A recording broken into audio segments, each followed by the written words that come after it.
Buenas noches con todos los compañeros y compañeras de la Universidad Central del Ecuador y con los jóvenes y las jóvenes de todo el Ecuador que se dan cita a esta transmisión. El día de hoy es la quinta emisión del Noticiero Central. Como ustedes saben, en este espacio conversamos sobre el devenir coyuntural que ha suscitado a lo largo de la semana y a su vez conversamos con expertos para tratar de analizar y ahondar el tema de las estructuras y de las superestructuras que cada proceder nos convoca. Para ello, esta noche nos acompañará Orlando Pérez, es escritor, es periodista, está por llegar, pero mientras él llega, un poco empezaremos a conversar acerca de lo que ha sucedido en esta semana bastante ajetreada. Entonces, eh, la semana inicia con varios desatinos, ¿no? Para el tema político nacional, tanto internacional, una cuestión que nos dio otra perspectiva de cómo será el panorama político venidero en Ecuador es las elecciones de Bolivia, ¿no?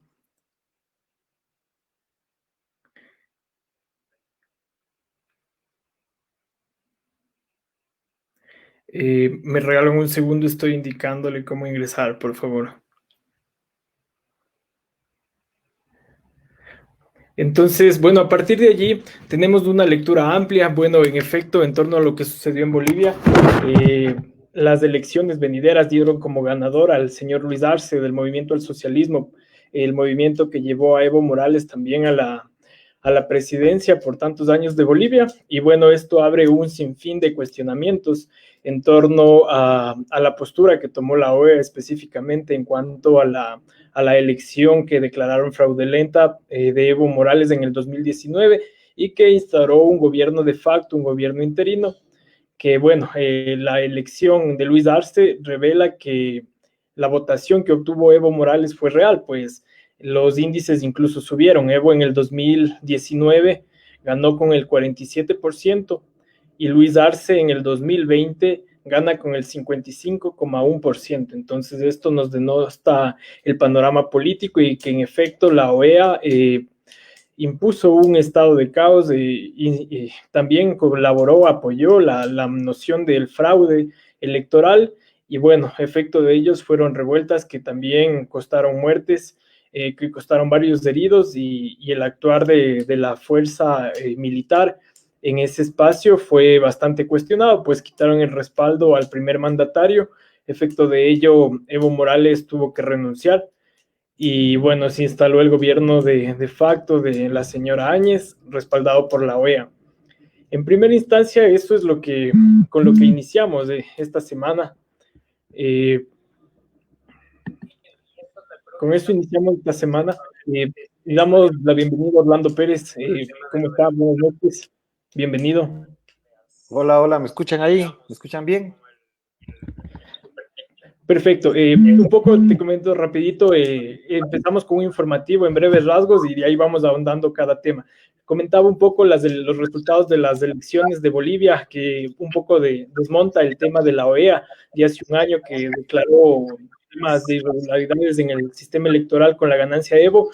También pasaba, también para comentarles un tema muy sonado en esta semana, que es la renovación de imagen de la ministra de Gobierno, María Paula Romo, que hemos visto que ha salido en un programa con David Reynoso, quizá mostrando esta parte informal, también enfrenta su cuarto juicio político. Las únicas tiendas electorales en el legislativo que no firmaron fueron, creo, de Alianza País. También está muy sonado el SIGUE, el caso IESPOL. Tenemos las movilizaciones del jueves 22, que bueno, propusieron una puesta en escena de la fuerza pública, tanto de policías y de militares, para un poco denostar que el gobierno se sustente en aquello. Y bueno, tocando los puntos más álgidos para ir luego desarrollando, culminamos con el resultado del plebiscito que se llevó a cabo en Chile, donde se aprueba una nueva establecer una asamblea constituyente para conformar una nueva carta magna tras la de 1980 que se realizó en el contexto de una dictadura que fue la de Pinochet. Primero quisiera conversar con usted, Orlando, acerca de la postura ¿Cuál es la lectura que nos da la ganancia de Luis Arce en cuanto al tema latinoamericanista, ¿no? Cómo el auge, después de tanto tiempo, parece que al fin ve una luz. ¿Cuál es su lectura al respecto?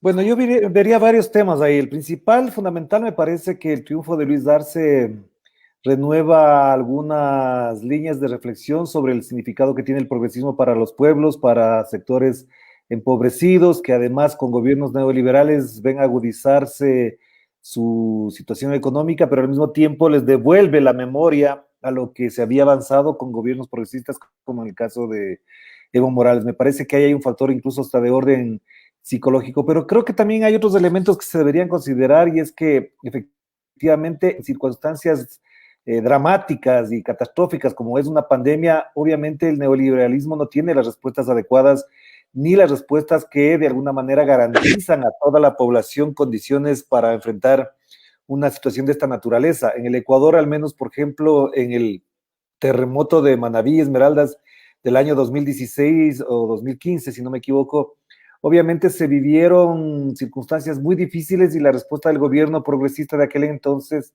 le permitió a la población tener unas ciertas seguridades y cierta confianza de que sus angustias en medio de la tragedia tengan una respuesta adecuada por parte del Estado. En Ecuador, en Bolivia, la pandemia demostró que, por ejemplo, se aniquiló el sistema de salud, la atención prioritaria a los pobres, y por el contrario, se reprimió a la gente, se atentó contra la gente, y eso me parece que también es un factor determinante a la hora de tomar la decisión de votar a favor de Luis Arce en el caso de Bolivia.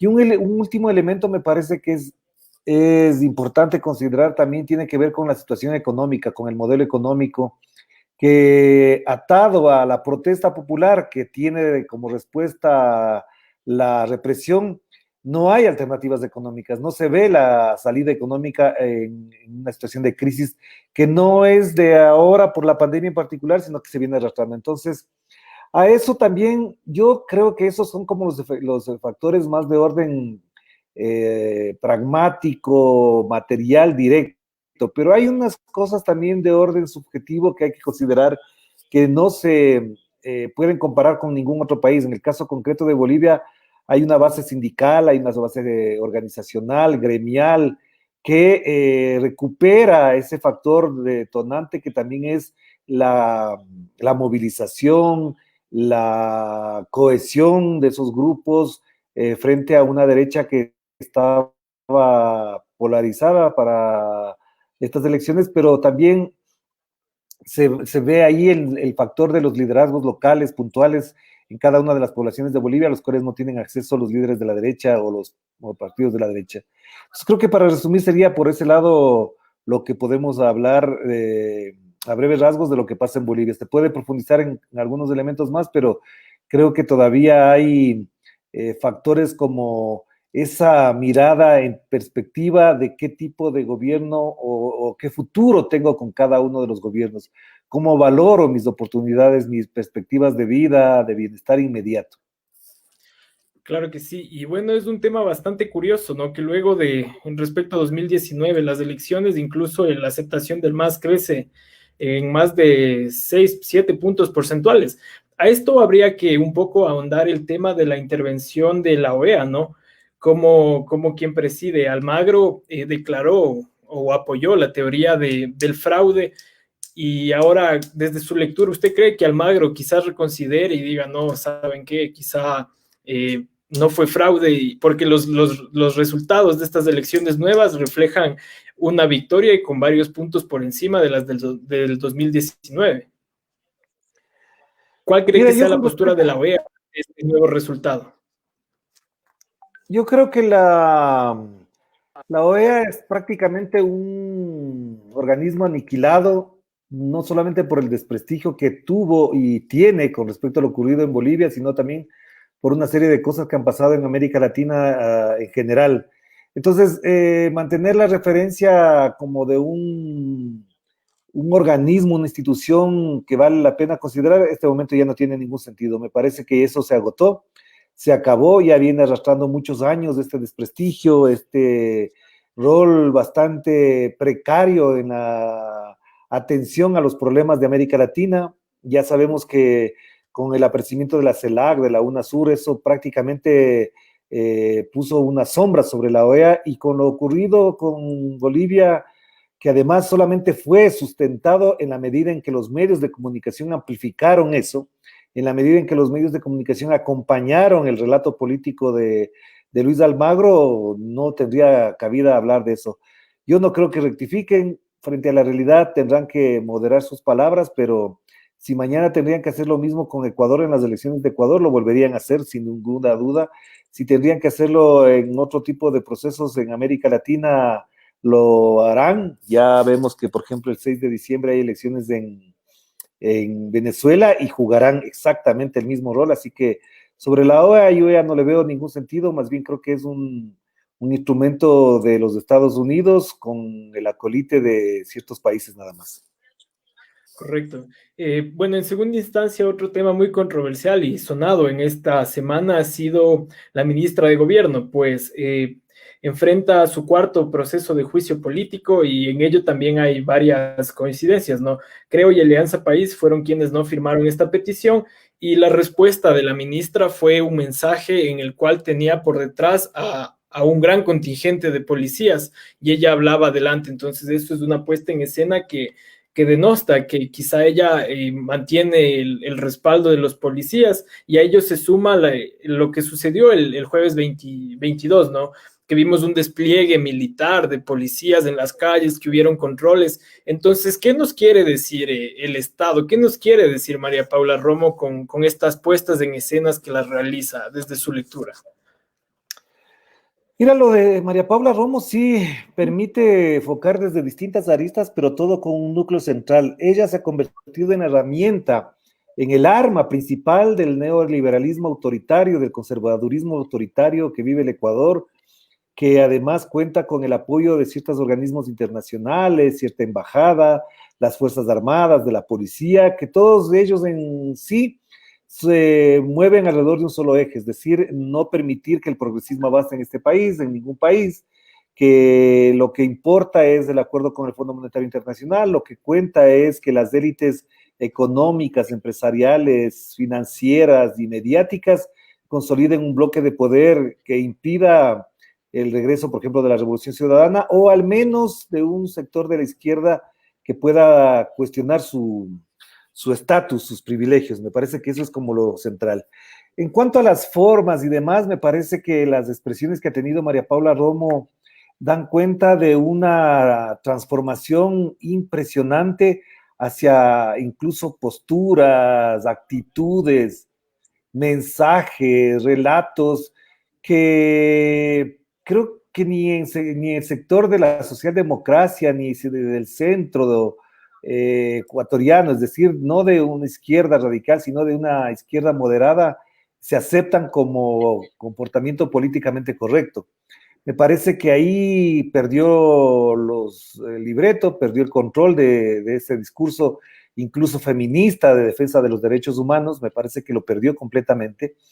Y me parece también que hay un factor ahí que hay que analizarlo con más profundidad y tiene que ver con un cierto grado de enajenación política con respecto al rol que debe jugar una autoridad en un momento de crisis, en un momento de escasez, en un momento de crisis sanitaria, sobre todo, donde hay dolor, donde hay penuria, donde hay angustia en la gente, donde hay incluso necesidad de una solidaridad plena, real. Y me parece que todavía nos falta entender a fondo qué rol está jugando. Con respecto a lo institucional, en la Asamblea y el juicio político, te diría dos cosas. La primera, me parece que sigue considerándose ella la que controla ese bloque mayoritario en la Asamblea. Ella debe tener información, por supuesto, para eso. Debe tener elementos que le permitan calcular una salida airosa en el juicio político.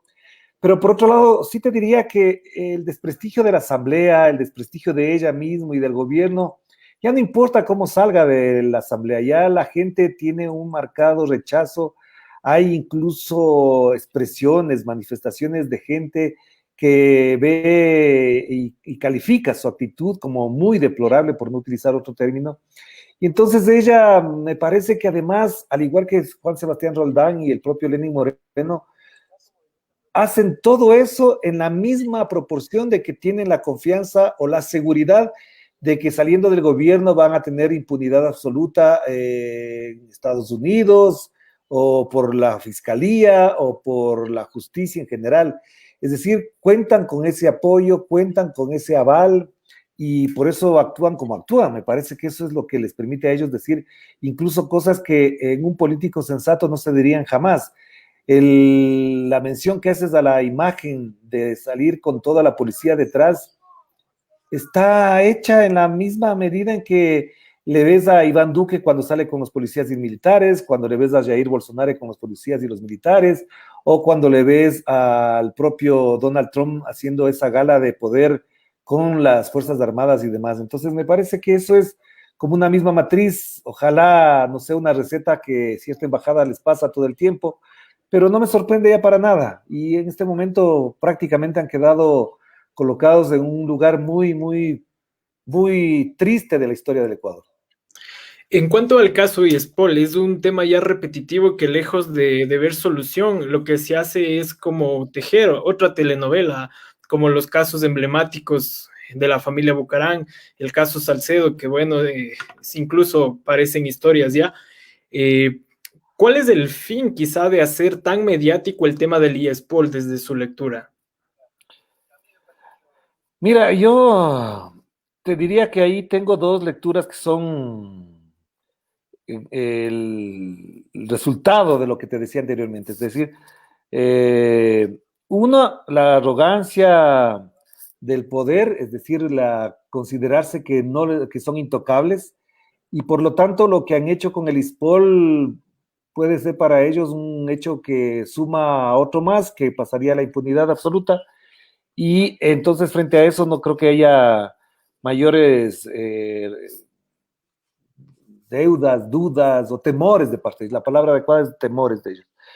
Y por otro lado, me parece que también ahí hay una confusión bastante manipulada de un tema tan complejo, donde los policías, siendo los principales afectados, son en este momento las víctimas de algo que no se explica adecuadamente. Es decir, es un desfalco, es una estafa, hay una pérdida de dinero, no hay una pérdida de dinero, porque ahí podría haber también dos interpretaciones. Utilizan este caso para granjearse el apoyo de la policía, o lo otro, no hubo nada y esto es un escándalo montado para distraer la atención de la gente. Entonces, me parece que si eso es así, pues ya tendremos tiempo para verlo. Pero por otro lado, si es cierto que se perdió toda esa plata que están mencionando ahí, me parece que es uno de los delitos o de los atracos más grandes que se han cometido, porque si son 532 o 582 millones de dólares, es muchísima plata.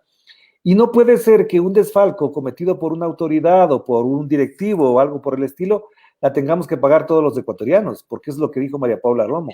Esto no se preocupen que será respaldado con plata del Estado.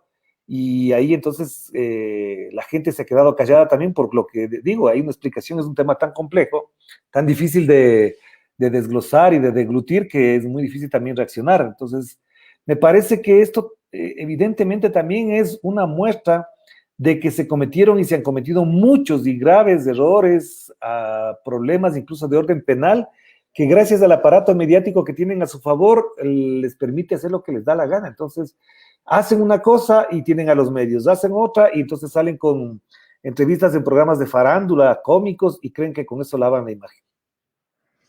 Correcto. Bueno, el mismo 22, ¿no? Hubo, que fue el juicio, el tema del juicio, del cuarto juicio contra la ministra, también hubo esta convocatoria, bueno, por un lado las centrales sindicales tradicionales y por otro también hubieron convocatorias de colectivos ciudadanos, ¿no? Unos más arraigados a ciertas tendencias de izquierda. Y bueno, aquí se desplegó toda una noción de que quizás se quería volver a octubre del 2019. Bueno, la historia no es cíclica y en ese sentir, ¿por qué si no se preveía y sabemos que no va a estallar octubre de nuevo? ¿Por qué el despliegue policial? Por ejemplo, yo estoy ensayando por Tumbaco y allá llegaron un camión de militares llenos de arsenal, ¿no? De contingente disuasivo que le llaman. Entonces, quizá ellos preveían o desde su lectura fue una muestra de estamos preparados y ahora sí no pasan.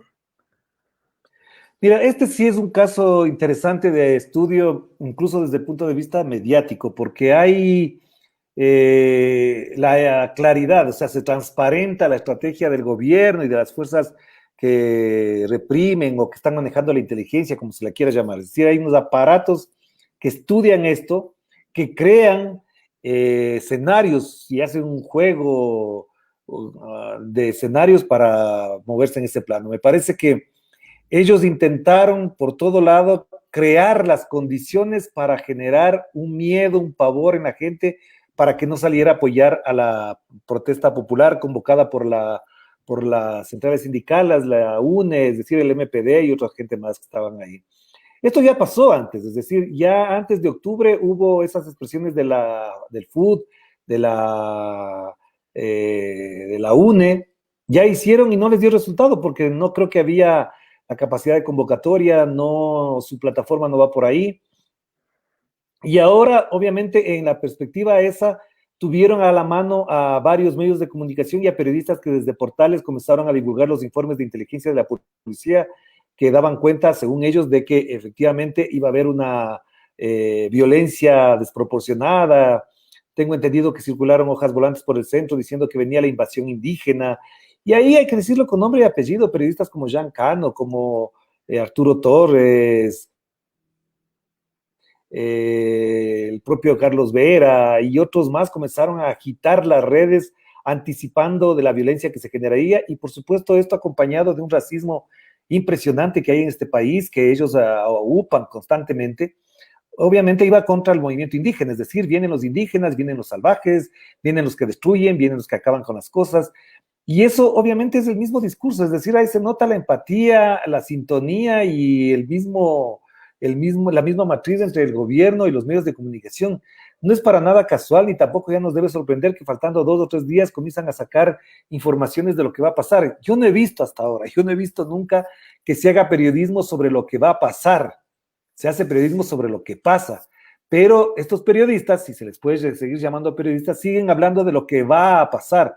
Entonces pasó en Bolivia, decían que si ya en una segunda vuelta marchaba la candidatura del MAS, si había una segunda vuelta prácticamente tenían que salir corriendo los dirigentes indígenas, y ahora más o menos lo mismo, es decir, están planteándose que ya las elecciones están prácticamente ganadas por un sector de la derecha de este país, y que la CONAI y los demás no van a resurgir nunca más, etcétera, etcétera. Entonces, a mí me sorprende mucho eso, por eso te digo que es un caso de análisis eh, para entender incluso esta forma de actuar metiendo miedo, inventándose casos, como ya lo han hecho con muchos compañeros, yo mismo he sido víctima de estas cosas, y al mismo tiempo lo que sí me preocupa muchísimo es que denunciamos periodistas como Alexis Moncayo, yo, el propio asambleísta Roberto Gómez Alcíbar, denunciamos que nos están pinchando los teléfonos, estamos denunciando que nos interceptan los correos electrónicos y parece que es un chiste el que estamos diciendo. Y yo fui víctima de persecución el mismo día jueves. Yo tenía una cita médica y un carro estaba vigilándome. Cuando salí, cuando entré estaba el carro vigilándome. Cuando salí estaba el mismo carro ahí. Es decir, es un modo de persecución que creen que nos atemoriza, que nosotros nos tenemos que callar, o por otro lado creerán que así como hay periodistas que se venden o publicando información de los grupos de inteligencia, nosotros algún día por temor vamos a hacer lo mismo. Entonces están equivocados. Aquí hay personas que tenemos dignidad, que tenemos unos principios, tenemos un honor ganado en función del trabajo que hemos hecho y no vamos a ceder por más que nos acosen, nos hostiguen, nos enjuicien y nos persigan, independientemente de la ideología que tengamos. En el caso particular de los periodistas, yo les digo con franqueza, aquí lo que estamos haciendo es ejercer el oficio con la mayor responsabilidad posible, pero sin vendernos para nada a las agencias de inteligencia, ni tampoco dejarnos cooptar por estas agencias de desarrollo, etcétera, etcétera. Nosotros no vamos a estar en eso.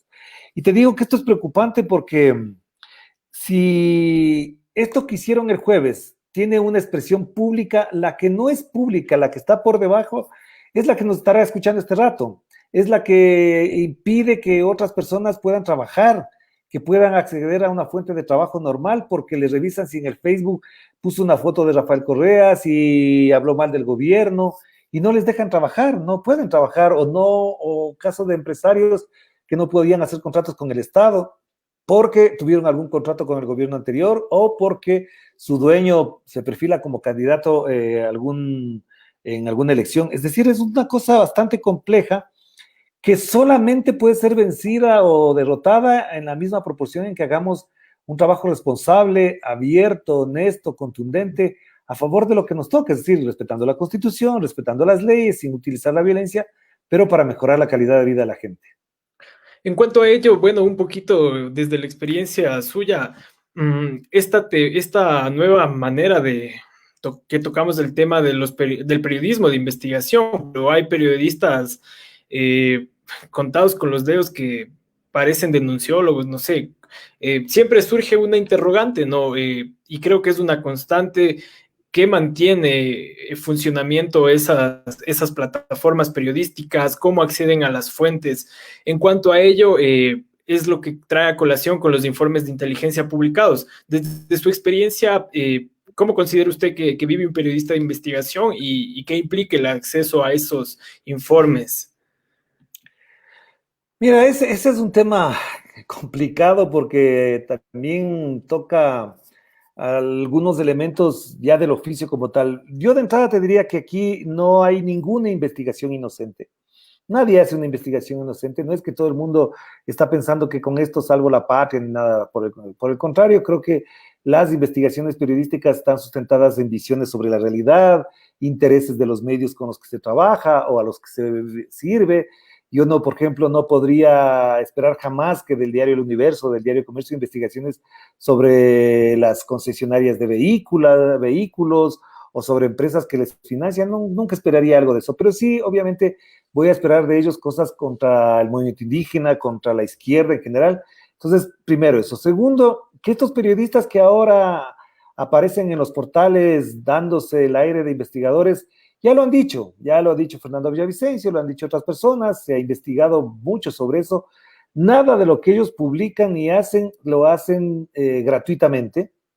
Me pareció horroroso y además ofensivo cuando le dice a los periodistas que le entrevistaban en un programa, les dice que cuando uno hace una investigación sale a ofertar a los empresarios. Eso nunca había visto, nunca había escuchado yo en boca de un periodista que salga y diga, yo hago una investigación y busco quién me financie la investigación para poderla publicar. Para eso hay medios de comunicación, para eso hay portales, y si eso me da plata después, es otra cosa, pero no cobro primero antes de publicar. Y sabemos perfectamente que tanto Arroz Verde como la publicación de INA Papers no es inocente. Tengo todas las sospechas e incluso hasta versiones de que todo esto está financiado por dos ex banqueros que están fuera del país o porque empresarios saben que perfectamente con eso ganan un territorio para que no regrese el correísmo, cosas por el estilo. Entonces me parece que no es fácil decir esas cosas sin caer en la vergüenza y en el bochorno público. Y al mismo tiempo creo que, por otro lado, no estamos discutiendo qué es periodismo de investigación, porque yo les escucho decir, sí, me entregan los documentos, contrastamos, pero yo, por ejemplo, nunca en las investigaciones que he visto de los señores Villavicencio o Zurita, he visto que hayan tenido la versión de un Rafael Correa o de alguna, no, para nada. Ellos van, denuncian, injurian, denigran y nunca tienen la contraparte. Lo mismo pasó con el famoso libro El Gran Hermano del señor Juan Carlos Calderón, nunca contrastó con el principal aludido ahí, nunca contrastaron. Entonces, cuando me dicen desde el eufemismo absoluto, vamos y contrastamos, reconfirmamos la información, eso no es cierto, eso no es cierto. No son periodistas de investigación, son periodistas de infiltración. Y por otro lado, tienen incluso la osadía de injuriar a un gran periodista mundial como es Julian Assange, cuando dice, no, ese no es periodista, ese lo que hacía es publicar filtraciones. Claro, pero ¿qué tipo de filtraciones? Cosas absolutamente comprobadas, absolutamente demostradas, porque son documentos, son pruebas contundentes, no son versiones no son documentos mochados, mutilados, que no cuentan la verdad. Las revelaciones de Wikileaks quedarán en la historia. Y yo voy a cerrar esta pregunta con esto. El mundo entero hablará por muchos años, por muchas décadas de Julian Assange, pero del señor Villavicencio y del señor Zurita, de aquí a 3 o 4 años ya no hablará nadie. Correcto. Bueno, un tanto para cerrar este tema de octubre, que vamos un año de la revuelta, está a días de publicarse un libro editado por usted, en el cual, como versa, el fin es entender las protestas de octubre, del trabajo que se va a publicar, denominado La Revuelta de los Humildes. ¿Qué es lo que más rescata, no? ¿Qué historias son las que menos se han contado y que las que más han llegado? O siempre hay cosas por detrás que no han sido públicas y que, bueno, se deberían exponer, ¿no? ¿Qué es lo que más rescata usted de todo ese material? Mira, nosotros a propósito dejamos pasar el tiempo para la publicación de este libro por dos o tres consideraciones que estaban claras, ¿no? La primera, íbamos a ver una salida de libros, entonces nos esperábamos que María Paula Romo publicara su libro, pero bueno, sabíamos que íbamos a salir algunas cosas. Segundo, porque un trabajo editorial de esa naturaleza implicaba una revisión fuerte. Yo te cuento que en principio iba a sacar el libro solo, con un largo trabajo que hice, tenía más de 100 páginas ya escritas, pero me daba cuenta que era una visión muy particular y cuando hablé con varias personas dije, aquí tiene que integrarse otras personas más que tienen sus propias visiones, de modo que se pueda ver en un conjunto polifacético, plural, polifónico, se vean todas esas voces. Entonces están los tres detenidos o perseguidos del caso Rebelión, están algunos testimonios de las personas que están en México, que se exiliaron, que cuentan cómo tomaron la decisión de meterse en la Embajada de México, y hay otras personas, y hay un trabajo sobre todo de cómo trabajaron los medios, es decir, ahí hay un trabajo de Rebeca y Fernando Casado, que hace un análisis del comportamiento de la prensa con respecto a lo de octubre. Entonces, me parece muy importante este trabajo. Yo hago una larga crónica de lo que viví personalmente, de lo que se vivió esos días.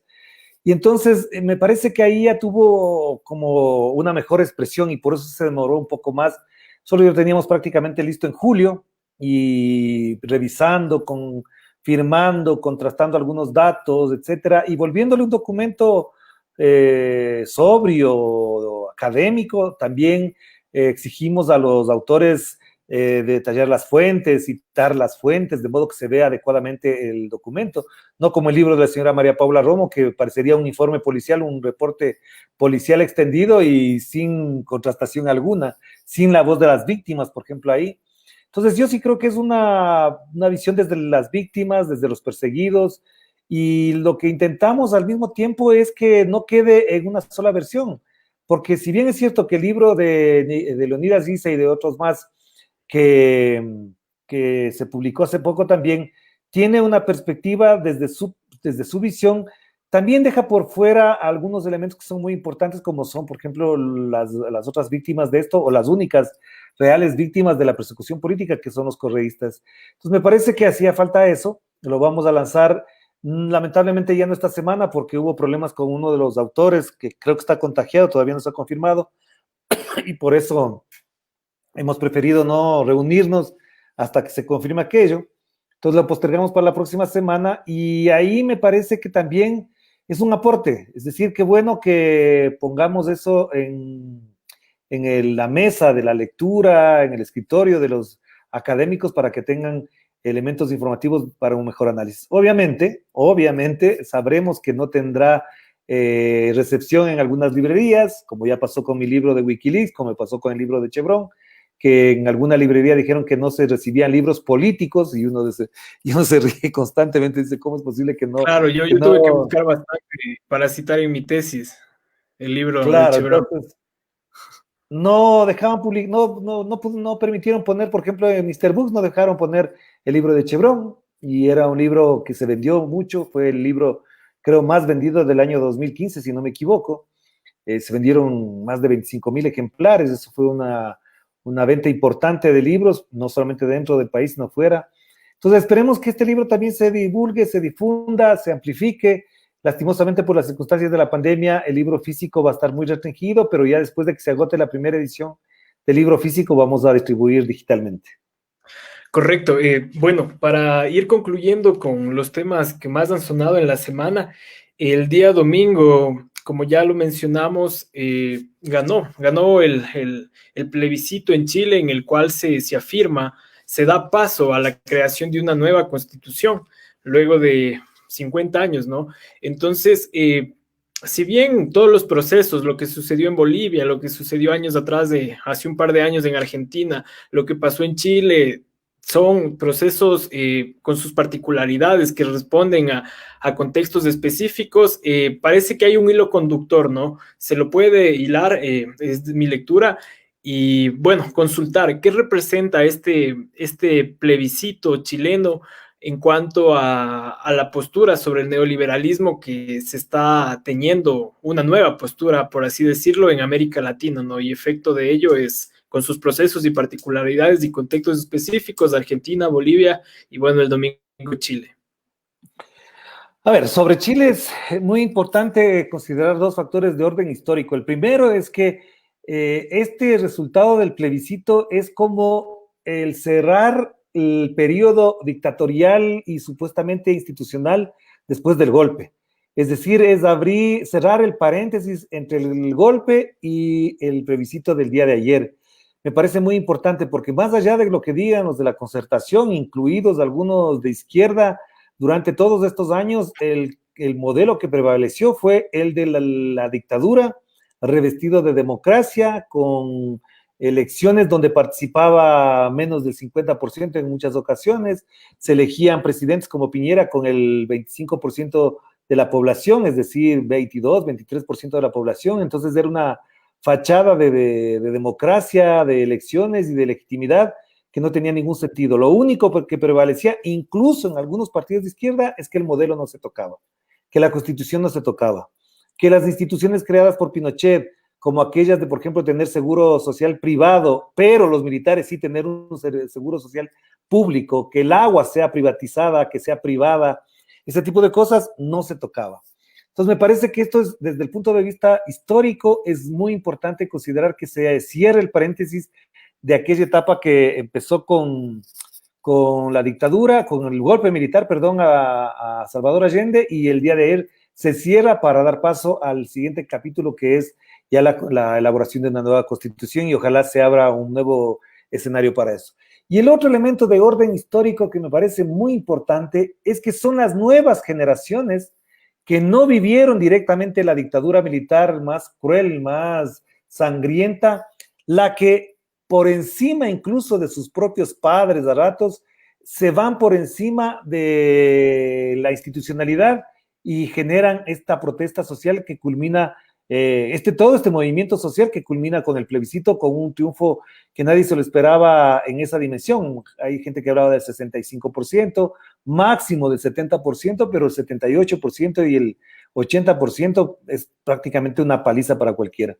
Estas nuevas generaciones además son las víctimas de ese modelo, porque son las personas que cuando se gradúan pasan casi 20 años pagando lo que estudiaron, son las personas que saben perfectamente que trabajar no les da prosperidad, no les da bienestar, que pueden pasarse trabajando toda la vida y no van a alcanzar el bienestar que quieren. Son las personas que además han sentido como la exclusión y la desigualdad no les garantizan ni a ellos ni a sus hijos que vendrán más adelante una confianza en lo que puedan vivir más adelante. Es decir, ese es un elemento muy importante desde el punto de vista histórico. Y también constituye en esa misma lógica una reivindicación para todas aquellas personas mayores de, digamos, de 50 años o 60 años que vivieron, sufrieron, fueron víctimas del golpe, que ya parecía que veían venir sus últimos días en la misma situación, sin cambio alguno, y ahora se sienten muy, muy comprometidos con esto. De hecho, alguien contaba una anécdota de que cuando estaba haciendo la cola o la fila para votar, le decía, ¿puede esperarse un poquito más? Y la persona le dijo, sí, claro, esperé 30 años, no puedo esperar un minuto más aquí, así que no tengo problema de esperar para votar y cambiar este sistema. Entonces, es muy importante esto. Ahora, lo otro que viene a continuación me parece lo más difícil, porque de aquí se abre una nueva etapa en la que la derecha, como ya hizo el día de ayer, se quiere apropiar del resultado. Salió Pinochet, bueno, Sebastián Piñera, perdón, salió Sebastián Piñera prácticamente a convertirse como en el autor ganador de esta contienda democrática. La derecha también dijo que ahora es el momento de reivindicar los valores republicanos. Y claro, nunca reconocen que tuvieron una derrota, nunca plantean que se cambia el modelo, no, al contrario, quieren reafirmarse, entonces se viene una pelea más dura. Y lo otro que me parece muy importante es que cuando ya se instale la constituyente o la convención constitucional, como se le llama ya, va a haber una disputa muy dura porque la derecha no va a dejar fácilmente tener una constitución que elimine los privilegios, por ejemplo, que dé gratuidad en la educación, que dé gratuidad en la salud, que dé el seguro social universal para todos. Va a ser muy difícil y ojalá esto solamente pueda ser contrarrestado, o sea, respaldado en la medida en que los constituyentes que vayan allá, en su gran mayoría respondan a este fervor ciudadano, a esta corriente ciudadana de transformar la realidad chilena. Y te digo esto porque tengo mucho afecto para ese país, tengo mucho cariño, tengo cercanía con ese país, no solamente desde lo personal, con amistades, buenos amigos, buenas amigas, buenos compañeros, sino que desde el punto de vista histórico, para mí, cuando yo nacía en las peleas estudiantiles, vivíamos muy cerca del golpe de Estado en Chile. Yo entré al colegio en el 77, 78, y todavía se vivía incluso muy duro la dictadura y había chilenos que vivían acá. Y las primeras experiencias indirectas de lo que significaba un golpe militar sangriento y tan fuerte como fue el de Pinochet, los conocía de los compañeros que están acá. Entonces, por ejemplo, acá está gente que después formó grupos musicales, está Juan Paredes, con quien he hablado muchas veces en largas conversaciones sobre lo que significó la dictadura, cómo se tuvieron que esconder, salir. Y eso, por ejemplo, nos llena muy en el fondo del alma este entusiasmo y esta emoción de estar viviendo lo que se transforma Chile, porque obviamente parecería que todo estaba dicho ya, nada iba a cambiar en ese país, todo iba ahí. De hecho, como todos sabes y otros saben también, era el modelo neoliberal al que querían copiar muchos partidos. Yo me acuerdo que incluso había gente socialdemócrata y gente que se llamaba de izquierda que decía, sí, hay que hacer como las AFP de Chile, ¿para qué vamos a hacernos bolas? Copiemos el modelo chileno que ha dado tan buenos resultados. Es decir, hay gente que incluso se ilusionó y vivió una ilusión, una fantasía alrededor de lo que era Chile. Y ya sabemos en qué termina todo esto. Y para cerrar, te diría que hay otro elemento que me parece que engloba todo lo que hemos conversado, que es muy importante también mencionarle. Tanto lo de Bolivia, tanto lo de Chile, la minga social campesina de Colombia, las manifestaciones contra el Fondo Monetario Internacional en Costa Rica, lo que ocurre y debe ocurrir en las elecciones del 6 de diciembre en Venezuela, más todo lo que se está viviendo ya en Argentina, a mí me da una enorme tranquilidad de que el futuro va a ser un poco menos duro, va a ser un poquito más complicado también, pero menos duro. Y ojalá sea derrotado Donald Trump el 3 de noviembre, es decir, la próxima semana, y con ello, de alguna manera, entrar en devolvernos o salir de esa pausa del conservadurismo autoritario que se vivió estos últimos años. Y ojalá también para el Ecuador sea una elección enorme. No estoy lejos de pensar tampoco que el golpe dado a la derecha en el Ecuador por lo que ocurrió en Bolivia, por lo ocurrido en Chile, también les pone a pensar mucho.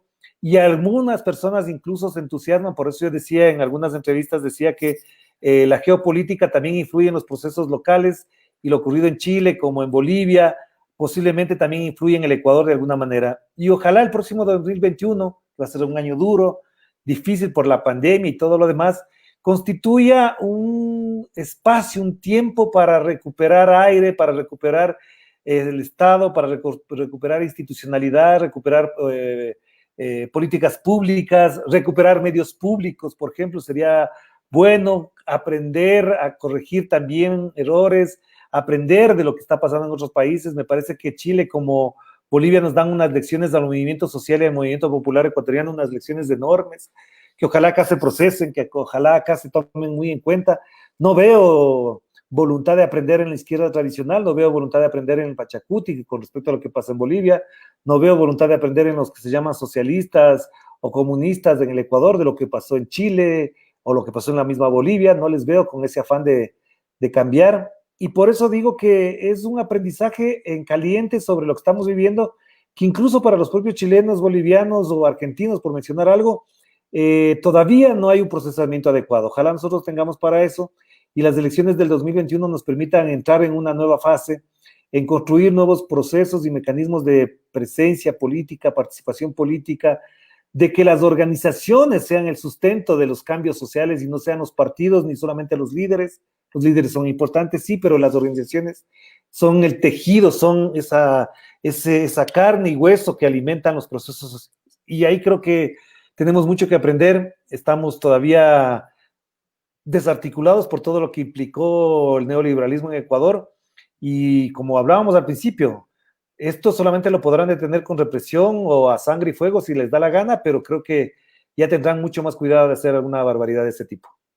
Muchas gracias, Orlando. Finalmente, siempre en estos espacios, el público que nos mira en su mayoría son jóvenes.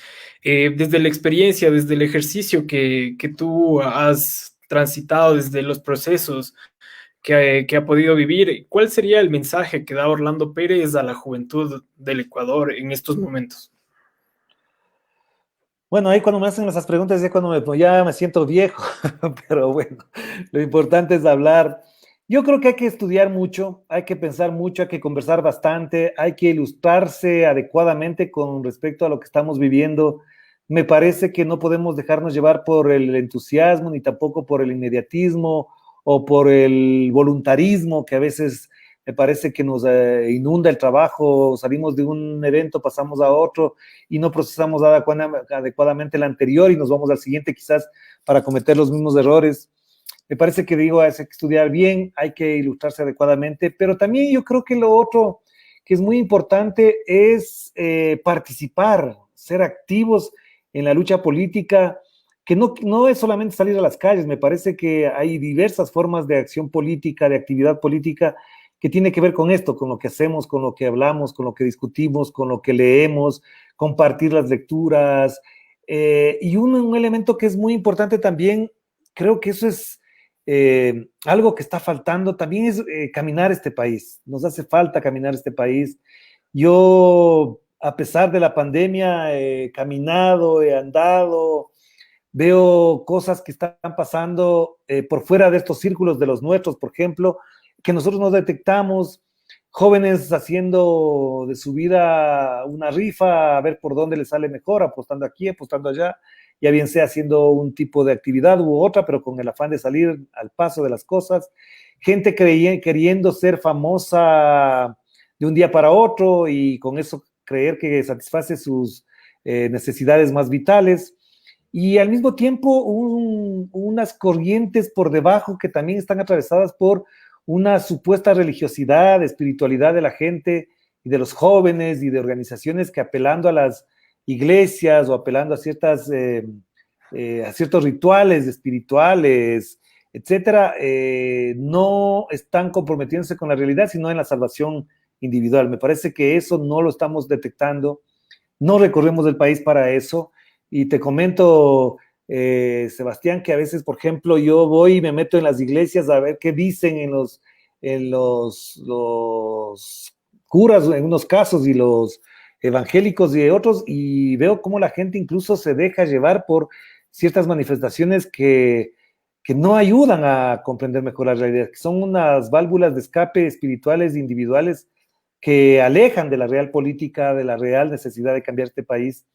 Y también hay otros casos de enajenación, gente que se metió en las drogas, gente que se metió en los negocios, gente que se metió en la farándula y con eso resuelven los problemas. Me parece que nos hace falta, y si me piden algún consejo, es caminar el país, recorrer el país, oír, tener las antenas bien puestas para saber qué se está pensando, cómo está hablando la gente, de qué está hablando la gente, que es muy importante.